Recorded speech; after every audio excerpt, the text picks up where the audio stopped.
The Prophet ﷺ mentioned that the bridge between belief and disbelief is abandoning Salah.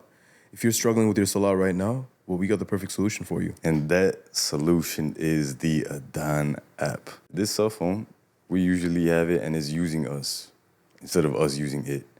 But with the Athan app, you can use it in perfect alignment with your life. The Athan app is already used by 40 million believers around the world. Why? Because it caters to your Islamic lifestyle. On top of the Salah times, you get du'as, dhikr, the Islamic calendar, Ramadan calendar, Suhoor and Iftar times, Hajj and Umrah guide, Qibla finder, and much more for free. So download the Athan app now.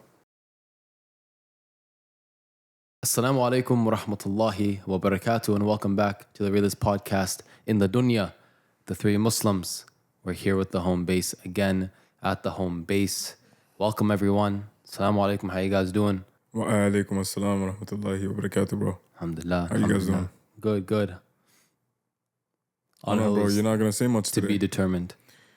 You know what they say, bro? Those who have the most strength speak the least. I've never heard that a day in my life. Alhamdulillah, now you know. All right. Alhamdulillah. There's power in silence, isn't that right, Anghel? Well, of course he's not going to say anything because he's powerful. But today, inshallah, Anghel will open up a little bit more as the podcast goes on. Yes. As we discuss very important stuff today. We were talking about this a little bit before we came to the studio. Mm-hmm. And it's a topic about money. Money. Does money make a man? No, but a man should make money. Ooh, I had it in my head. That's what it is, bro. That's what it is. Bars. Alhamdulillah. Okay. Go into that, bro. All right. Money don't make a man, but a man should be making money. It's profound. What I mean by this, exactly what I just said. Money cannot make a man, can't buy a man, can't do anything, really. But men should have money. Men are the provisioners, men are the protectors. That's why they call him the man, right? You see someone who's rich, who's famous, or whatever, they're like, oh, that's the man. Oh, you the man, blah, blah, blah, whatever, right? Money doesn't make a man, though. Many things make a man, actually, I would say, right? Money doesn't make a man. What makes a man would be a man who makes money. But it's not the money in and of itself. It's the fact that he can make it. It's the fact that he can support his family. It's the fact that he is resourceful enough to be able to go out of his way, produce different means, avenues to be a supporter and provider and so on and so forth. Yes. Someone jump on that. But the Salafis are wondering, where's the source from Quran and Sunnah, bro? This is haram! Come on, Haram! That's what it is, bro. Because they're like, I understand you saying this, I'm going to go make millions, but the millions don't make me. Cool, you're giving bars, but where's the Quran and Sunnah when it comes to this? I believe there was a hadith that I was reading. I'm not 100% sure on this, again, so forgive me the Salafis, mashallah, but I'm not 100% sure if this is a hadith or from the Quran, but I've heard multiple shuyukh, refer to this, and it's the idea that verily being close to poverty makes you close to being a disbeliever. Not in the sense that you can't have taqwa or iman being, low income or being in poverty, but it's the sense that shaitan doesn't come to you advocating haram options to make money when you already have enough money. It's only when you have no money that you think about stealing, even if you don't steal. But at least the thought is more likely to come across to your mind. You know what I mean? Or at least I should do this, I should do that, just to get out of poverty. I should steal, I should go rob someone, or even though you're not going to do it. But it's not going to come to you if you're making steady halal income, let's say 100K a month. You get me? So I do believe that, and I think that to some extent Allah has made it our obligation as men, like Brother Ramis said, to provide and protect our women folk, right? And in today's material world, unfortunately, runs on money. So you don't need to have, you don't need to be a billionaire or anything like that, but you do need to bring in basic income, basic provisioning, put a roof over your family's head, your loved one, take care of your parents, inshallah, sooner the better. Put food on the table, medical expenses, that type of thing, So this begs the question, bro.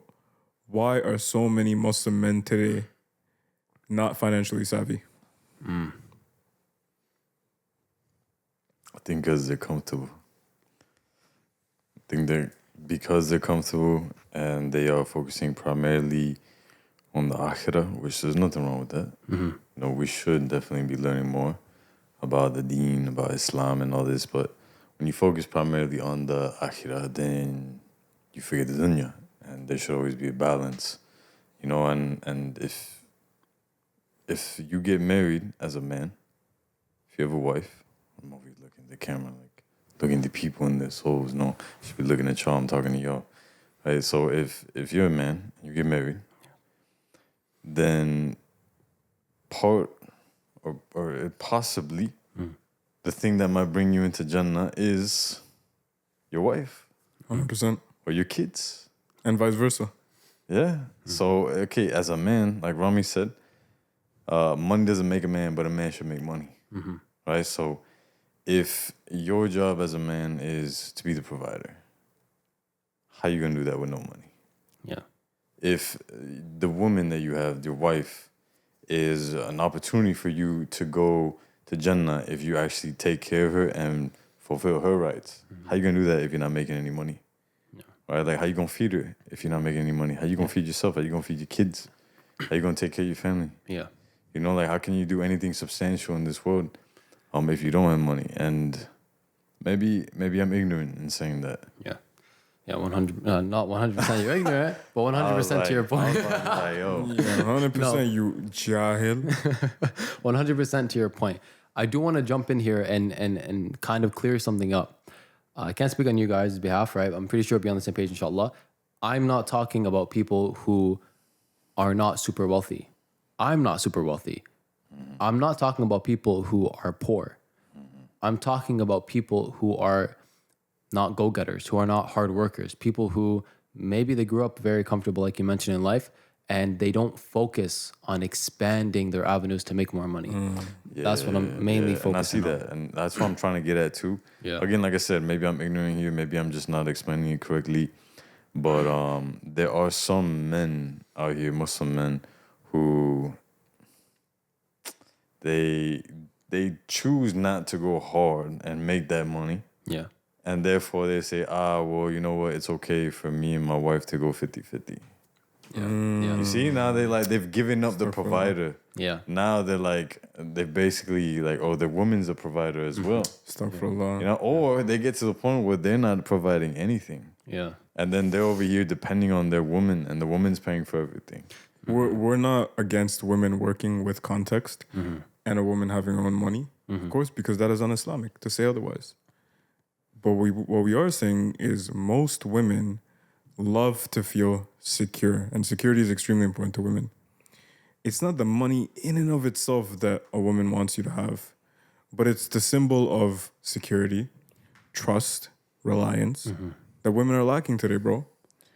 This whole revolution on women wanting to be independent is because they couldn't trust the man for whatever means. Whether he couldn't provide, he couldn't protect. So I need to go do this XYZ myself. I need to go spread my wings outside the house just so I can feel more secure. I need to take everything into my own hands when Allah has made it a man's responsibility to do so. A'udhu billah. Yeah. Yeah. So how do we get started with this? How is a man today who's, let's say, 14, 15? Because, of course, we're going to talk to the kids that are the older teenagers and all that too. But I do want to start to people today, at least chronologically, because I want to be the change that I didn't have growing up in terms of at least podcasts and YouTube, obviously, because back then we were watching stupid stuff on like YTV and all that and SpongeBob and all that. But see, back then you have 13, 14-year-olds today. SubhanAllah, there are young kids watching us, right? Yeah. What should they do? What do you guys think as kids that are still living on money in terms of just habits they should start building? I would say first and foremost, actually, I would say everything. And also business endeavors. It doesn't start with business and practicing business and learning and so on and so forth. It starts with Islam. Every single thing will start with Islam. Yeah, even understand business from an Islamic perspective. The fiqh of it, halal, haram, and fix those affairs and your affairs with Allah subhanahu wa ta'ala first and foremost. Because only then can you really say that you have the right intention, you're going about it the right way, and inshallah, Allah will set you up for success. So learn what business is from an Islamic perspective. Learn the context of business. Allah subhanahu wa ta'ala is very beautiful. He says in Surah Jumu'ah, He says, when the adhan is called for Friday prayer, go and basically pray, right? I'm paraphrasing a bit, and the translation as well. Go and pray. But once the prayer is concluded, go out and seek the bounty of Allah, right? Actually, let me correct myself. Allah subhanahu wa ta'ala specifically says, leave trade and go and pray, right? He says, stop business, stop trade. Put it on pause. Yeah, and then go pray.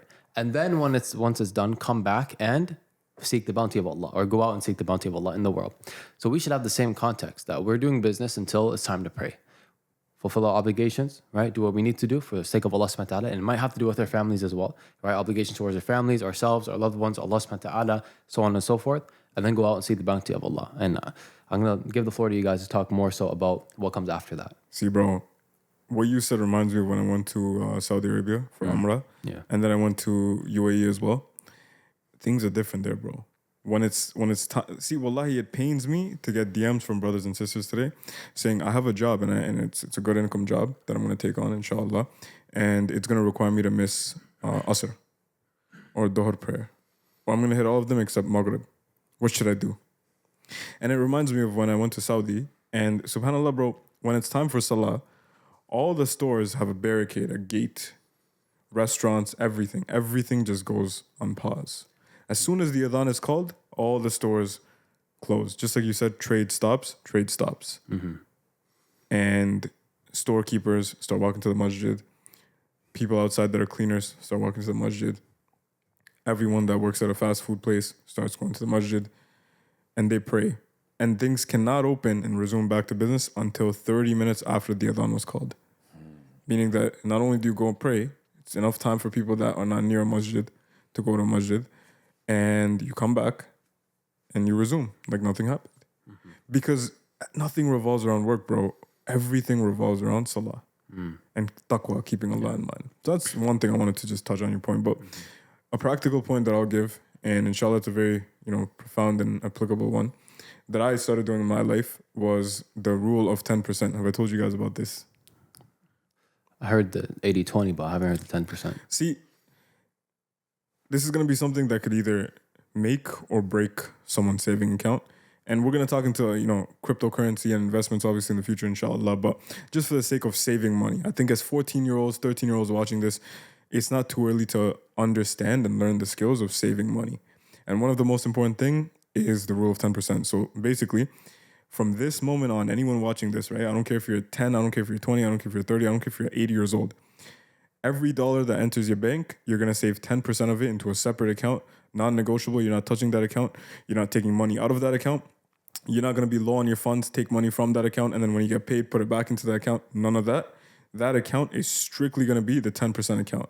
And you're putting in 10% of everything. You get paid $1,000 on Friday, you're putting in $100. You get $500 for Eid money, you put in $50.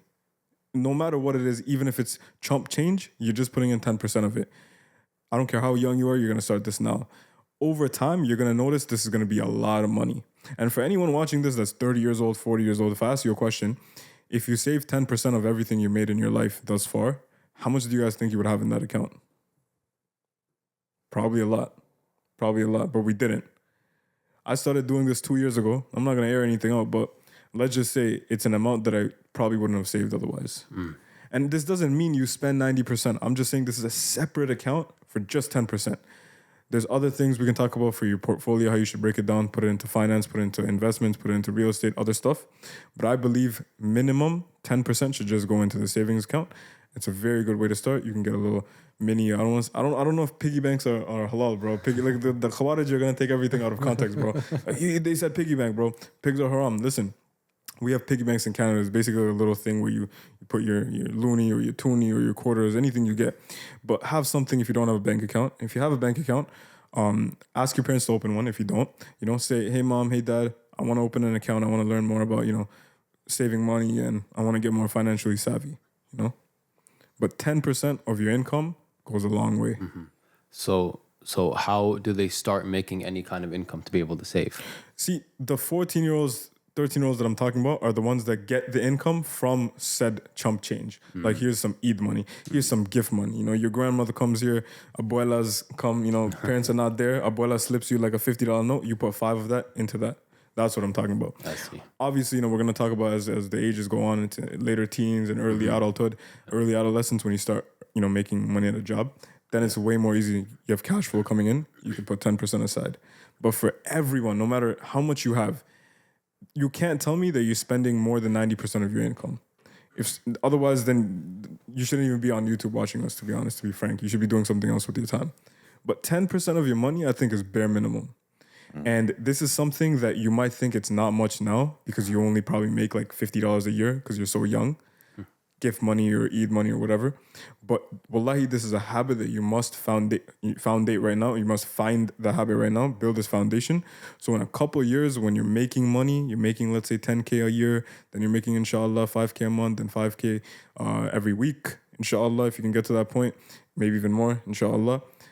It's going to be easy. You're not going to feel some type of way putting 10% in because you've done it for so long. Yeah. So don't look at it as, okay, I'm 14. How do I make $1 million now? Because you see people making, $1 million on NFTs at age 16, walking crazy. into high school with Lamborghinis. We're not here to, promise you and overshoot that promise. What we are saying is you can build foundational habits today, which don't require much, bro. 10% is nothing, right? Yeah. If I give you $1,000 and I'm saying you have to give me $100, you won't mind, right? It's a good habit to build. And I think it'll go a long way if you put it to practice, inshallah. Yeah, 100%. Before Anghel jumps in, if he wants to, inshallah, you remind me of a video I watched based on a book, right? That I did not read, to be fair, about atomic habits. Have you guys heard about it? Atomic habits? Yes. There's even building habits, and I want to talk about it because you mentioned it. Even building habits is almost like a skill in and of itself, or an entire practice. Because obviously there's good and bad habits, right? And if you look at one of your bad habits, like nail biting, right? That's a bad habit I have. If you look at when these things, this guy's staring at my nails. Don't look at my nails, man. You bite your nails, bro. Yeah, I do. I bite my nails. It's a bad habit. Dirty boy, bro. This is haram. Actually, I can't pull that. I don't know if it's haram, to be honest. But do you swallow it after? No, that's gross. That's too Mashallah. much. Okay, that's too much. So you draw the line somewhere. Yeah, alhamdulillah. But Alhamdulillah. if you look at, like me personally, if I look at where these things, when I bite my nails, usually either when I'm bored or when I'm nervous, when I'm anxious. So if I were to never be bored, anxious, or nervous, I would never bite my nails, right? And it's about also setting the right environment for yourself, right? That's very important. If you had a father that encouraged or enforced you to save 10% or something, that would also help tremendously. If you don't have a role model like that or someone like that, you either have to become the role model yourself or surround yourself with things that remind you of that. When I wanted to set certain, if people know me, if people have known me for a long time, they'll know I had long hair, maybe, a few months, a year ago, right? That was actually a goal that I had. I actually had a goal to grow out my hair. I took all my goals, start learning I3, start learning Islam, start my platform, grow my hair out, work out, all these different things. I wrote them on a list and took a screenshot and made that my screensaver. So every time I even opened my phone, which I do a lot, I would see that list. And I did basically everything, right? The gyms closed down eventually, which really, hurt that goal. And we're not talking about working out from home. This guy gave me a nice workout plan, mashallah. It was really good, it's helpful, but that's another story. So habits in and of itself and building it, I just want to slip that in there because you mentioned it, is so important. And there's actually a proper way to build good habits. Mm-hmm. Yeah. What's the proper way? Okay. Well, You gotta set the Azure receipts, bro. Firstly, watch the video. It describes it in depth. The proper way to set or build good habits, or there's two things, right? There's breaking down bad habits, and then there's building good habits. To break down a bad habit and to build a good habit is basically the same, but it's the same in the same order, I would say. First, you have to look at what the habit is, what triggers these things, what kind of reward you get after the habit, and there's a few other things I'm forgetting, but I'll stick to what I remember. Like I mentioned, the nail biting thing. For some reason, I don't know why, I get some kind of relief from biting my nails because it calms me when I'm freaking nervous or whatever, right, or anxious. If I were to pick up a better habit that's more beneficial, that is triggered or that I consciously do, or it's not unconscious yet, but now it's consciously that I do it when I'm nervous, that has a good reward, I would be able to replace my nail biting with that because it's something that's triggered when I'm anxious, just like nail biting, and it's something that's rewarding as well. So if you were to get some kind of reward from, let's say, working out after every single workout session, you would be more inclined to work out, right? And this is actually something that's very basic. So if you look at the environment that you have, what triggers you to want to do these habits, whether they're good or bad, and then you look at the reward and the outcome of it, making you more inclined to do it afterwards, that is something that is really going to benefit you. Like, let's say you do this for a month or 2 months or 3 months, you put 10% away, you might have a few bucks, you might have a few dollars, honestly. But after a year, 2 years, you're probably going to have the habit by then, but you're going to look at that account and be like, I have like a lot of money now. And maybe $200, $300 is a lot for a 13, 14-year-old, right? $1,000, $10,000 is like being rich for a 13-year-old, 14-year-old.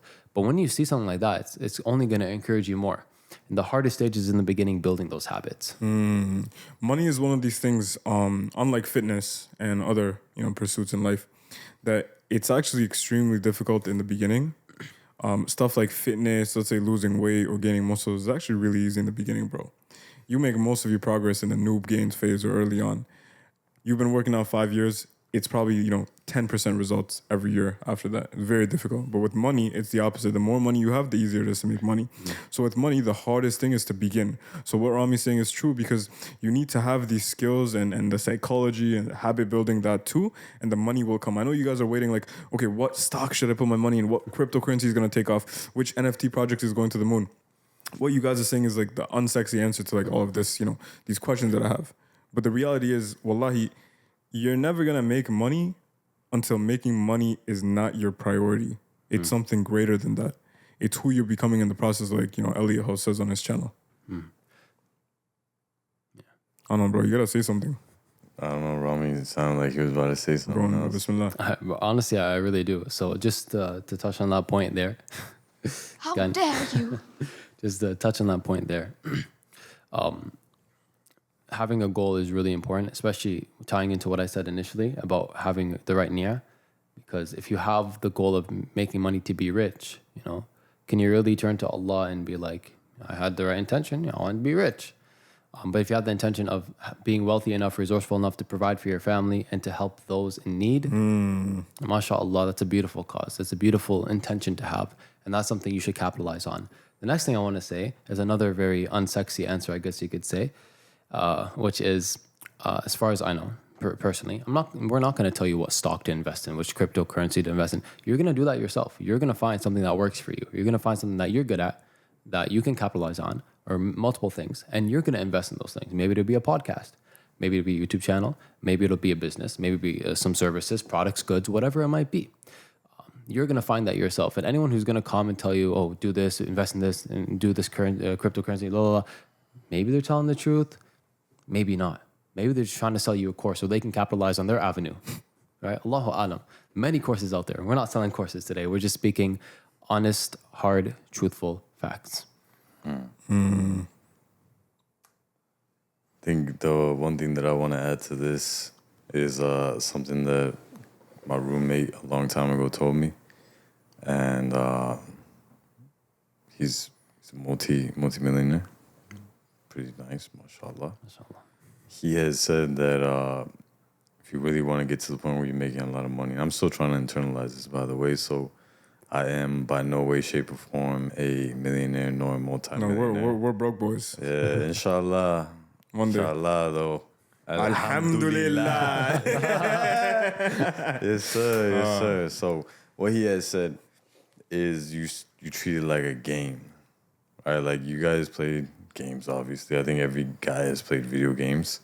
And in video games, like let's say you're playing GTA, probably not the best example because it's not that halal of a game.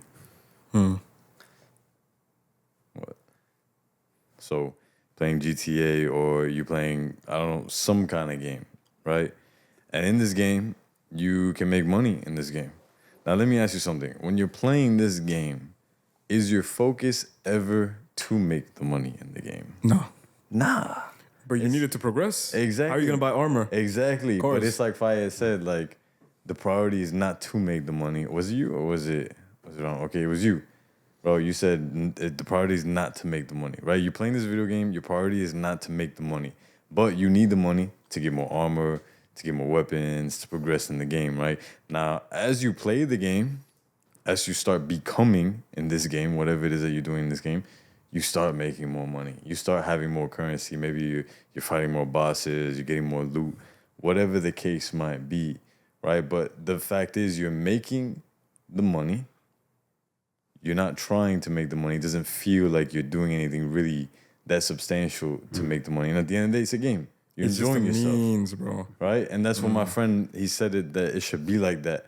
Life should be like this game where it's like you're not taking it that seriously, nor are you focusing on the money, but you're actually doing other things to really experience this game. You know? You guys get what I'm saying, right? Yeah, bro. The people in the comments are like, what hadith was your roommate quoting, by the way? He's not Muslim, I don't think so. May Allah guide him, though. This roommate wasn't a May Allah Muslim. guide him. Because I he wasn't even Muslim at the time. Alhamdulillah, anything's possible, bro. We are going to obviously talk about the benefits of giving sadaqah, charity, paying zakat, obligation, right, if we can. How to avoid debt, bro, credit card debt, student loan debt, all of these things that are silent killers. Before we talk about making money, how do we stop losing money, right? So we're going to get into all that. But just as we talked about thus far, these are the basic fundamentals that we want to have. One last thing, unless Rami has anything else, I did want to ask Brother Anghel a question. It was a talk that we had about a few months ago about, your personal relationship with money and how it changed a bit and how it seems as something now you're almost like out of your own way. Do you want to, do you feel comfortable sharing that, bro? Just the main takeaways. I think the biggest thing was that I saw money as like this thing where, I don't know, it was very crucial. It was like a big part. And it was not something to be played around with. And it's like, if someone was playing with my money, there was a big issue. Or like, it was such a big issue that if I don't know, like I felt some type of way like maybe charging people X amount of money, because I would think to myself, no, that's too much money. Like, how can I charge someone this much? Like, they probably have their own things that they got to take care of. But it's like you start realizing, like, okay, money is a means to an end or a beginning. It's a tool. That's all it is. That's all it is. And you shouldn't remove any attachment that you had to. When you remove the attachments, that's when you start kind of changing your perspective on money. And that's where you can start actually making a difference in how you make the money. That's the one thing I was waiting for you to say, bro. Lose your attachment. This life is a test, wallahi, bro. The detachment to money is one of the best feelings in the world, bro. You're not slipping into disbelief just to make money. You're not simping just for money. You're not out here working and slaving your life away just for money. You're not sacrificing family time and having time with your loved ones because you're out here working overseas just for money. No dirt, by the way, to all the fathers doing that. May Allah bless you and preserve you for all the hard work that you do. But I grew up in a family that was a little different from that. I grew up in a family that my parents, they knew that, making money is important, but they also understood the value of family time. They knew making money is important because, wallahi, bro, we came to Canada as immigrants and mashallah, my parents, bro, they struggled. I'm sure just like y'all's parents did, right? And it wasn't easy, bro. We weren't born into a rich family or anything. So they really struggled just to, get us here and give us a decent life, bro. But simultaneously, weekends came, we did little mini road trips.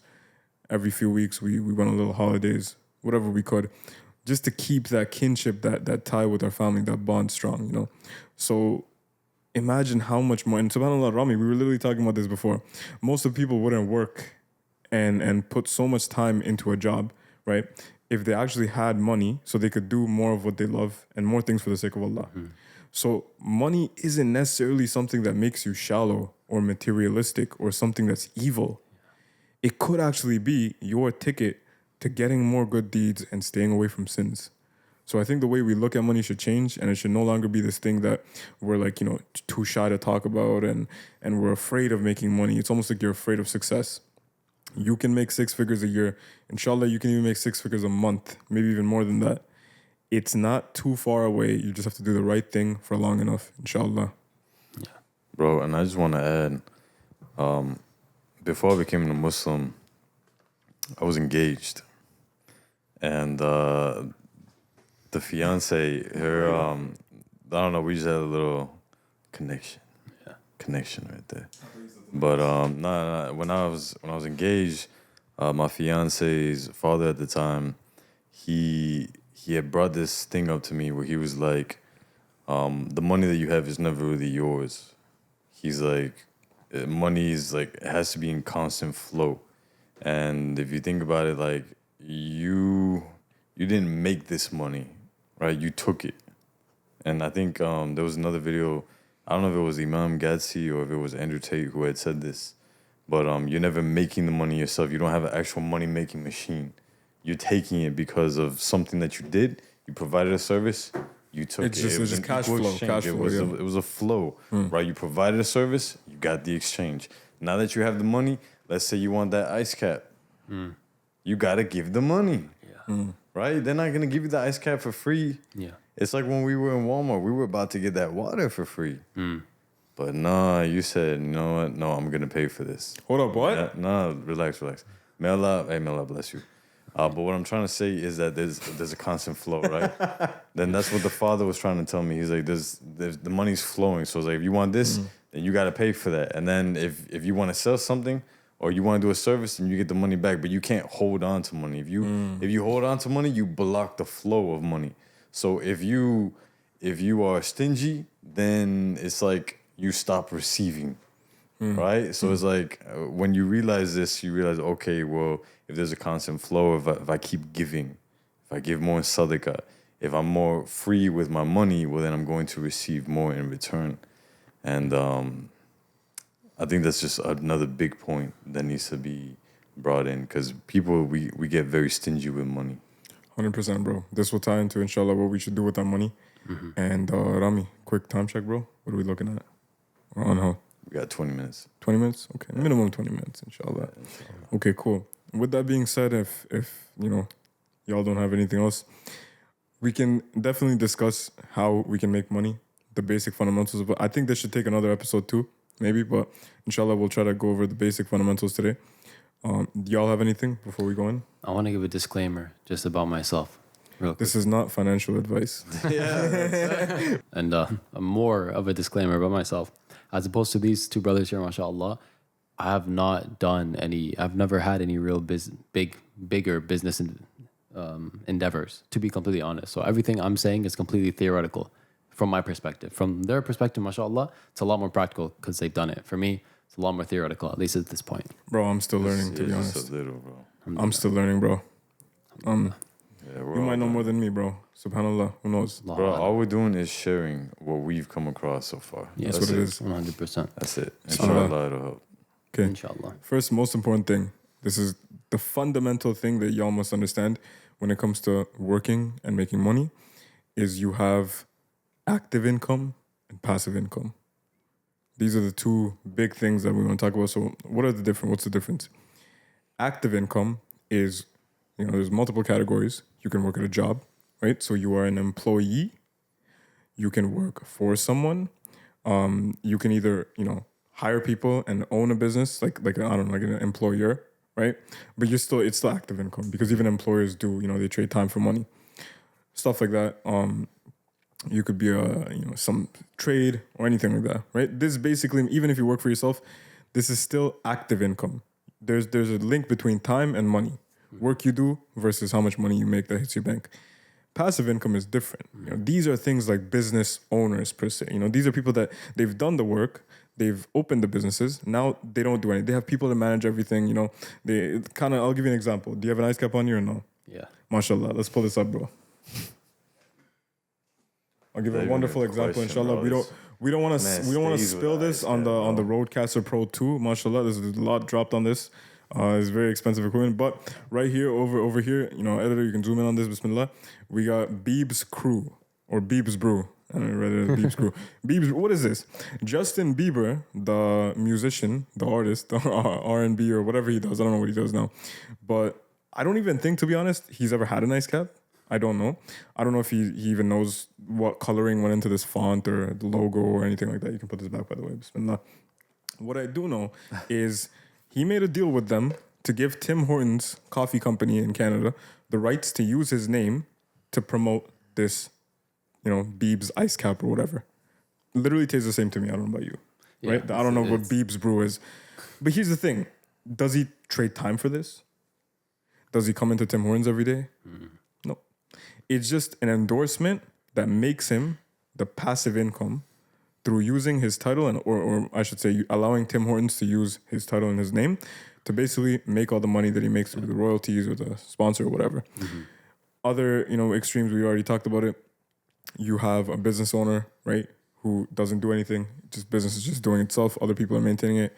I can go on. There's a lot of ways. Yeah. But inshallah, today the focus is going to be on active income and want to hear what you guys have to say so far. I just want to jump in and just for anyone who didn't understand what those meant, active and passive, and didn't understand the explanations. It was really good. I don't think there are people out there that really don't understand it, but just in case, I have a really, really like kind of simple explanation. You guys know those? How dare you? This guy. You guys know those apps that people love for some reason, where they get to like swipe and then they make like a fake dollar on the app every time, right? It's one of those like money making apps where it's not real money, or it's like fake Monopoly kind of thing, right? And you can open your phone and see billions of dollars that are fake, right? It's the difference between active and passive is like when you first start out on these apps, you have to swipe to make every single dollar. You physically swipe. Then you get a certain amount of money, maybe $20,000, $30,000, $50,000, and you can buy some kind of upgrade that starts swiping the money for you when your phone's off in your pocket. And that's the difference. Active is you have to swipe to make the money, like you have to work to make the money. Right? That's active. Passive is just buy the upgrade, kind of like starting a business. You put your phone away, have someone else run it, you go screw off whatever, and then it's making money in the background going to your bank account. That's a good explanation. Very good, mashallah. Jazakallah khair. The one thing that I want to add about the active income is that for a long time I was actually working to not have to do anything for active income. And alhamdulillah, I got to that point just for a brief period, and I realized how much it sucks. As men, we actually want something to do. We want to have purpose. We want to have a mission. Yeah. So it's like active income is very important, but the passive income now, this is I'd say the most important part. Because yes, you want to have your mission, but what good is having the mission if you're constantly struggling and like you're mentally a wreck because you're always trying to wonder where the hell am I going to get the money to support my family and all this stuff, right? But if you have a passive source of income that's providing you the finances where now you can fully focus on your mission, kind of like how we were talking about before we did this podcast, it gives you that mental space and it gives you the energy to go all in to your mission. To your purpose versus only being able to give like 10% into your purpose, right? Let's give a beautiful example to that. Let's say somebody loves to do work for masjids.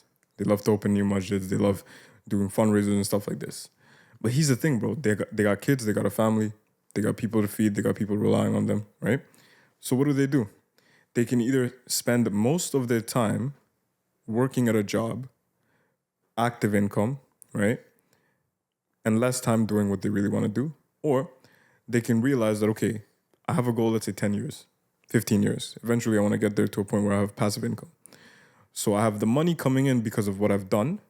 And that is the unsexy truth that you have to start with active income to eventually get to passive income. When, inshallah ta'ala, once you get there eventually in the future, if Allah wills, then you can have the faculties, the time, the freedom, the security, the resources, the means to then do whatever endeavor you want to do. Most of the time, these endeavors are things that will not make you as much money. That's what I found out to be the truth. Most of the time, not every time. But there's more barakah in those things sometimes, right? Oftentimes. So it helps to have that safety net and money coming in. So essentially, that's all it is with the active income. But once you do get the passive income, it's not like you just have money coming in and you're going to be chilling. That's a miserable life, bro. We had a brother on the podcast a couple weeks ago, I would say, Hamza. So some of you might know him. And he said he made a video once saying that he retired at the age of 22 when he was making like 25K a month. MashaAllah. And he did it for about a couple of days and then he gave up. He said it was boring. There was no meaning to it. He was recording videos for like 4 hours a week at that point, and when things were popping off. He said it was miserable, bro. There's no purpose, there's no meaning anymore in life. But anyway, let's bring it back. So active income. What is active income? So you start out working at a job, right? My best advice to anyone would be to not work at a job where there's no room for growth. If you can do something like go to school while working a job, that's fine because you're getting some type of credential, some type of a skill, some type of a trade, some type of a certification, whether it's a diploma or a degree. Don't go after no gender studies degree. I'm telling you right now, it's a waste of time. How dare you? No, literally, 100%. Don't go after women's studies degrees. Don't go after humanities degrees, social sciences. There's so many waste degrees, bro. If you want to be an engineer, lawyer, doctor, medical radiation scientist, ultrasound technologist, You want to be a mechanic. You want to be an electrician. Something that's going to make you money. Cool, do it. If you have to work at a part-time job or full-time job simultaneously, go for it. But otherwise, work at a job where there's room for growth. If you are someone that's easily replaceable, then they're not going to promote you. There's no way they're going to promote you. You're not going to move up the company. The goal is to move up the company, go from, worker, employee to like hire, either a general manager or top tier manager. You're not going to be the owner, obviously, because you didn't start that business, but you're getting up the ladder. You are now the employer. You are the one hiring other employees. You are making more money now for less time. I'll give a beautiful, easy example. I'll pull out Rami because mashallah, Rami gives very simple and succinct answers. So this easy example I'm going to give is, let's say you want to be a psychologist, okay, or a counselor, therapist, something like that, right? SubhanAllah, a lot of people are looking for therapy today. So may Allah make it easy for us. Ameen. But for counseling or therapy, if you go to school and you get your counselor's certificate, or if you get your license, or you have a psychology or whatever degree, master's in psychology, and you want to work for a clinic, right? It's not your clinic. They're probably going to charge you, or they're probably going to pay you $30 an hour. You see a client, or a patient, you help them out, you get your 30 an hour. The business is charging the customer 60 per hour. So they're making $60 from the patient and they're paying you only half. Is the business doing all the work, or are you doing all the work? You're doing 100% of the work for 50% of the money. Whereas the business is doing 0% of the work and making 50% of the money, if not more. I've seen businesses make up to 80, 90% of the money for doing none of the work while the employee slaves away. They're dispensable, they're disposable, they're replaceable, and they're making maybe 5 to 10%. But let's just say for this, ideological fairy tale scenario, 50%. Your job is to get so good, so many, good reviews, experience, all that one day you can become the person that's self-employed. So from employee, self-employed is the first step in active income. You're still not in passive income though, so I hate to burst y'all's bubble that are getting excited, but you're just self-employed. Once you're self-employed, that $60 that you charge the patient, you keep that. Yeah. So there's no 30%, there's no 50% tax cut. You don't pay, you don't get a split. You are the business, so you keep 100%. Now you could do two things. You can either raise your prices when you get good enough, and these are for service-based industries, obviously, by the way, or you can work more hours. But there's gonna come a point when you cannot raise your price more. It would either be unethical or unfeasible, and the price market doesn't work, or you cannot work hours because time is a finite type of resource that we have week to week. So what do you do when you can't work more than 100 hours a week and you can't charge more than, let's say, 1,000 an hour for whatever you do? That's like the upper limit. Now you hire someone else. But let's say Anghel Psychotherapy, this company has built up so much of a reputation and they trust you so much that they know if Anghel brings another therapist to the team, they're gonna know how to get the job done. So now Anghel becomes that person that charges the patient $60 and gets this individual, this employee to work and takes 30.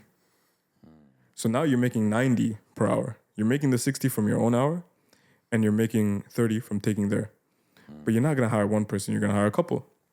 Sooner or later, you're going to get to a point where your business is doing so good, you don't even have to show up. You have a team of highly trusted individuals and employees that work for you, and they're bringing you a lot of money. By the way, this is still service-based business, by the way. This is not another type we'll talk about. Eventually, you get to a point where you're so good, Anghel Psychotherapy can become a franchise. So now you open multiple franchises. You hire managers, employers, you hire a team, they do your thing, you come in to get your paycheck every week, you take the split, you're making the most money doing the least work, right? And you are now, this is the first step of passive income, which is a business owner. Now you have the cash flow for all the hard work you've done, but you don't have to do any of the work. That's interesting. This might take anywhere from a few months, if Allah wills it, to decades for service-based. Yeah, but it's a game. You got to play it It's long really enough. a game. So, now that we have clarified, I just got to make sure I'm not playing footsies with Rami. But now that we clarified active income, passive income, now let's talk about debt. Because that's a big one here for people. They will actually they're making money, bro. They're actually making some money on active. Maybe they might even have passive as well. But they deep in that debt. And they didn't choose, or they did actually. They didn't want it to happen, but they are, and like, of course, it's not halal. We shouldn't be in debt. We shouldn't be doing anything that has interest. But it's like, come on, let's be real. Today's day and age, like most people, they definitely are. This is haram. Yeah. Haram. You don't want to be indebted to anything except Allah subhanahu wa ta'ala. So what can we say here? What can we say for these people who are in debt? Like what's the best way to really tackle this, to pay off the debt in as quickest way as possible with little to zero interest? Got you. Rami. Well, I mean, are we talking about, getting a loan that would put you in debt without interest, or paying it off? You're already in debt. Okay. You're already in debt. Well, from my perspective, deep. Well, 10 seconds, bro. Real quick, I'm just going to say this. Prevention is the best cure. Yeah. Right? Fire avoidance, fire prevention, then firefighting. Yeah. You never want to get into debt in the first place. This doesn't mean don't take student loans and do this. We're not giving fatawas here. But it's best not to get into debt in the first place. But if you're already in debt, carry on, bro. Yeah, 100%. First, I'm going to answer the question. Actually, first, I want to preface by saying one thing, then I'll answer the question, inshallah. If there was a way, like let's say someone had a business model that they're doing and it works for them, and there's a way they could optimize it, they just don't have the funds currently. If they could get some interest-free loan, like let's say they live in some utopia of an Islamic society, they can get an interest-free loan. That would be what they consider good debt, right? Because as far as you know, it's going to be a good investment, and your company is going to bring 2, 3, 4, 5 times as much maybe the next year or so. You'll pay it off in maybe a few months, a year, and you'll be better off for your business. That's not bad. Debt is not always bad, or so I hear. When it comes to actually being in debt and having to pay it off and having this interest or whatever you're already, fallen into, first you have to understand this is a very bad position to be in. It's actually a very bad position to be in. There are people like mosquitoes, like fleas, like ticks, like whatever, insects, rodents, that are feeding off of you and your basically disability, or your, what's the word I'm looking for? Inability. Thank you. Yes. And it is a disability as well, financial disability. Yeah. But your inability to pay it off, they're feeding off of that. Usury. Exactly. They're feeding off of that. Again, I'm looking for the word. It's a big word, bro. I can't think of it. I don't know why. SubhanAllah. Your blood. Vulnerability. Oh, vulnerability. You're feeding off that vulnerable state of being unable to pay. And that's very dangerous, because that, especially if it's compounded interest, it will accumulate, and it will be so much more. You will end up paying more in interest than the actual initial loan itself. Of course. You will take 5/10, and he says, of course, because it is of course. That's how it's literally everywhere. You'll take 5,000 out and then be $20,000 in debt because you took so damn long to pay it off, and it's just compounding, accumulating. So understand your position, but no stress, no worries, no pressure, inshallah. And then after that, you basically got to pay it off. My guy basically said, Wallahi, you're finished. and then said, just take a chill pill, guys. It's all gonna be good. They need to know how serious it is. And this is why Allah subhanahu wa ta'ala has made it haram very clearly, unequivocally, haram in the Quran. يا أيها الذين آمنوا لا تأكلوا الربا أضعافا مضاعفة. Right? Oh, you believe, do not basically get involved with usury, doubled or multiplied. Don't. Right? وَاتَّقُوا اللَّهِ. And basically have taqwa of Allah subhanahu wa ta'ala. وَاتَّقُوا اللَّهِ لَعَلَّكُمْ تُفْلِحُونَ. I forgot what tuflihun means exactly, but basically he's telling you to be from the good people, essentially, right? So when you're in this position, you just got to pay it off. Now the way to pay it off is, if you're doing what you're doing now, that has not allowed you to be able to pay it off, you have to do more, basically. Not that you're doing something wrong, but you have to do more, which means you need another avenue to make money. Now, again, I'm not going to tell you what that is, right? Maybe it's freaking power washing driveways or homes or whatever. People do that. Kids do that nowadays, and they make money. Then you hire a bunch of other power washers to do power washing for you. Then you hire a marketing team to market for you, and then you expand and grow, and then you make money, and then you can pay off your debt, inshallah. If you don't have another source of income that is bringing lots of money in, and you're doing things the halal way here, inshallah, then you're not going to be able to get out of it. And unfortunately, what's the statistic? How many, I forget, what's the percentage of people that are in debt? The vast majority of people are... I think 80 to 85%, if Yeah. not 95 today. Are in debt. Credit card debt, medical bill debt, insurance debt, student loan debt, some type of debt. Yeah. SubhanAllah, people are taking riba-based loans to pay off a $50,000 mahar, $100,000 mahar, $500,000 mahar today, instead of having their tawakkul in Allah. This is the generation of people that we're living in, and women that are actually demanding this. Yeah, yeah, and it's not just a little bit of debt. Me, alhamdulillah, I'm young, right? So I haven't really been exposed to all that stuff. Alhamdulillah. So the people like me, they don't understand that this is like, some people are extremely in debt. Like they want to, off themselves because of it. Like literally, they cannot sleep at night because of it, right? And it ruins them, their family's life, so on and so forth. And well, it's disgusting. May Allah guide and or punish the people who do this, because wallah is disgusting. The banks are absolutely horrendous for it. Oh, they don't care a damn sense about you, bro. Yeah, 100%. Wallahi, bro, when you said that, it just gave me a moment to reflect on how grateful I am. And Brother Anghel and Brother Rami, that, bro, we're not in crippling debt. Do you know how, of course you guys know, you can only imagine, but how much of a blessing it is to not be in this cycle, bro, where people take 40 to 80 years just to get out. Yeah. Alhamdulillah, it's such a blessing. I will say, again, I'm not a financial advisor with what I'm about to say, but I heard that there's this method to get over debt. Now, I don't know how halal this is. Okay, so I'll explain it here that we can, dissect it a little bit. But I want to bring it to the table because, dire times cause for dire Measures. Yes, thank you. Jazakallah khair. Wa yakum. So you have these cards, right? Credit cards. Not supposed to be haram. Not supposed to open a credit card. Got it. Understood. Now you have these cards where they actually offer you a interest-free period on balance transfers or on purchases, I think within the first month. If you do these transfers or purchases in the first month, they'll give you 18 months where you have zero interest whatsoever. Mm-hmm. Now, it sounds good because you essentially have this time frame where you can pay it off without any interest. But here's where they get you. If you don't pay it off, That's what makes most credit cards oh haram. my That you're God, signing up to the possibility that if I cannot pay it in time, I'm going to be agreeing to riba. Wallahi, they are bending you over. And I'm not even going to say the rest. You ain't got to press the button, bro. You ain't got to press the button. Don't worry. All right, so basically you have this period.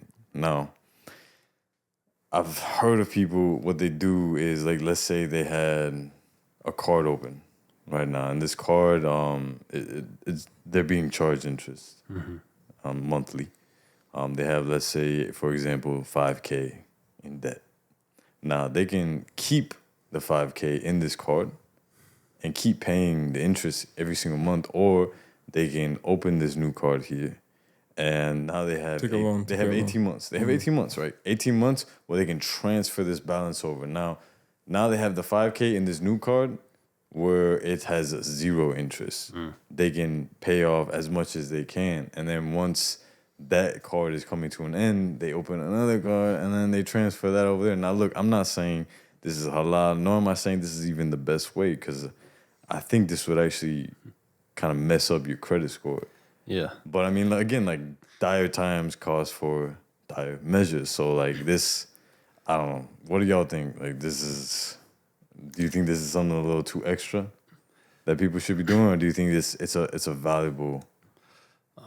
Well, again, given the same disclaimer, not speaking about any fiqh here or any rulings, I think to us it seems extra, but for a person in this situation, it won't seem extra. It'll seem like just what they need to do. So I would, honestly, from that perspective, I kind of understand it.